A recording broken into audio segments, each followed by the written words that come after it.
டாக்கா மாலை நேர கல்வி மையங்களின் 2020-21 கல்வியாண்டின் சிறந்த வழிகாட்டிக்கான நிறுவனர் விருது.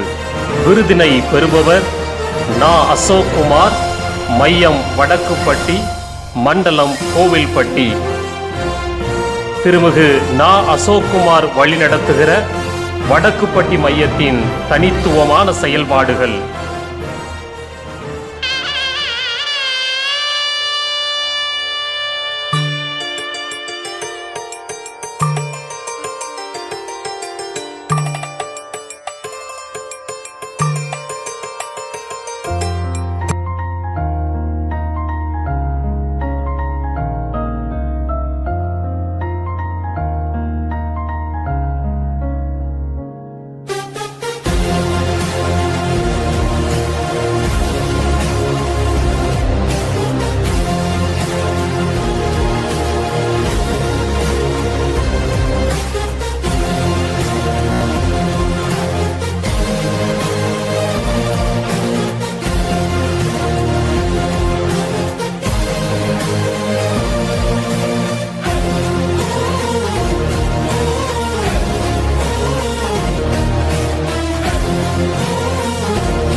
மாணவர்களின் நலன் கருதி உழைக்கும் அர்ப்பணிப்பும் தாராள மனமும் வித்தியாசமாக சிந்திக்க தூண்டும் சேவையும் கல்வி, ஆளுமை, சமூக பணிகளில் நீங்கள் காட்டும் வேகமும் இன்னும் தொடர்ந்திட டாக்கா மையம் உங்களை வாழ்த்தி நிறுவனர் விருது வழங்கி கௌரவிப்பதில் பெருமை அடைகிறது.